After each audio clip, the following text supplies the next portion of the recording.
Happy birthday my life, my love, my dear husband and my everything. একদম ছোট্ট পরিসরে তার জন্মদিনটা আজ পালন করলাম।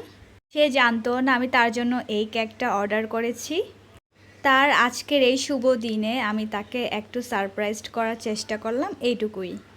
জামাইয়ের জন্মদিন বলে কথা, একটু সাজুগুজু না করলে কি হয়। সাজুগুজু করে বসে পড়লাম কেক কাটার জন্য। দুইজনে মিলে টুকটুক করে জন্মদিনটা সেলিব্রেট করে ফেললাম। তার আজকের দিনে এটাই চাই, সে যেন সব সময় ভালো থাকে, সুস্থ থাকে, আর মনের সব আশা আকাঙ্ক্ষা যেন পূরণ হয়। ভগবান যেন তাকে সব সময় অনেক অনেক অনেক বেশি ভালো রাখে। সে কখনো নিজের জন্মদিনের ডেটটা ভালোভাবে মনেও রাখে না, এমনকি কোনো ধরনের প্ল্যানও করে রাখে না। তার হয়ে না হয় আমিই ছোট্ট করে ফেললাম। তোমরা সবাই আমার হাজব্যান্ডের জন্য অনেক অনেক বেশি আশীর্বাদ করবা, আমরা যেন সবসময় এভাবেই সুখে থাকি। আজকের ভিডিও এতটুকুই, টাটা।